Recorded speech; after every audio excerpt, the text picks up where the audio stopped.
13वां अध्याय। विकुंडल कहने लगा कि तुम्हारे वचनों से मेरा चित्त अति प्रसन्न हुआ है, क्योंकि सज्जनों के वचन सदैव गंगाजल के सदृश पापों का नाश करने वाले होते हैं। उपकार करना तथा प्रिय बोलना सज्जनों का स्वभाव ही होता है, जैसे अमृत मंडल चंद्रमा को भी ठंडा कर देता है। अब कृपा करके अब यह भी बतलाइए कि किस प्रकार मेरे भाई का भी नरक से उद्धार हो सकता है। तब दूत कुछ देर ज्ञान दृष्टि से विचार कर मित्रता रूपी रस्से से बंधा हुआ बोला कि हे वैश्य, यदि तुम अपने भाई के लिए स्वर्ग की कामना करते हो तो जल्दी ही अपने 8 जन्म के पुण्य फल को उसके निमित्त अर्पण कर दो।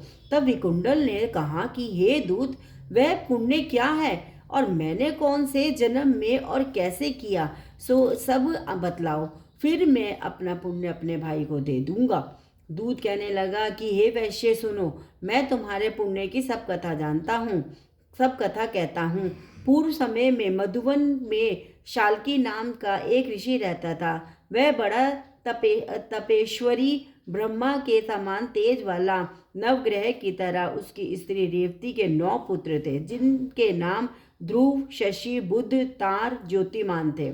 इन 5 ने गृहस्थाश्रम धारण किया तथा निर्मोह, जितमाय, ध्याननिष्ठ और गुणतग यह चारों संन्यास ग्रहण कर वन में रहने लगे।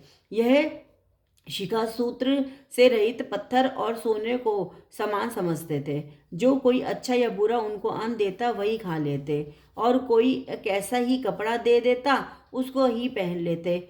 सदैव ब्रह्म के ही ध्यान में लगे रहते। इन चारों ने व्रत, शीत, निद्रा और आहार सब को जीत लिया। बस चर अचर को विष्णु रूप समझते हुए मौन धारण करके संसार में विरचते थे। ये चारों महात्मा तुम्हारे घर आए। जब तुमने मध्याह्न के समय भूखे प्यासे इनको आंगन में देखा तो तुमने गदगद कंठ से आंखों में आंसू भर के इनको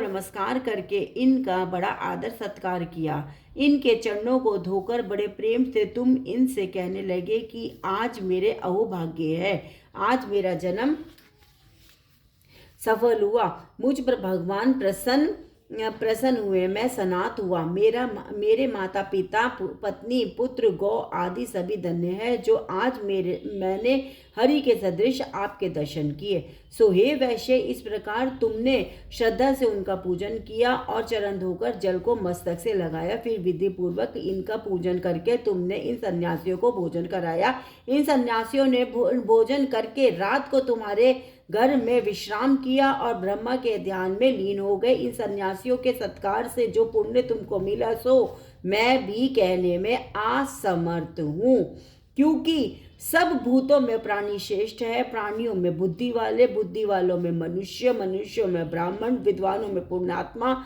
और पुण्यात्माओं में ब्रह्मज्ञानी सर्वश्रेष्ठ है। ऐसे ही संगति से बड़े बड़े पाप नष्ट हो जाते हैं। यह पुण्य तुमने अपने पहले 8वें जन्म में किया था। सो यदि तुम अपने भाई को नरक से मुक्त कराना चाहते हो तो यह पुण्य दे दो।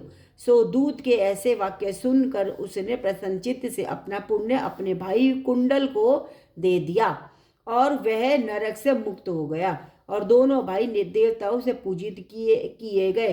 तब दूत अपने स्थान को चला गया। इस प्रकार वैश्य के पुत्र विकुंडल ने अपना पुण्य देकर अपने भाई को नरक की यातना से छुड़वाया।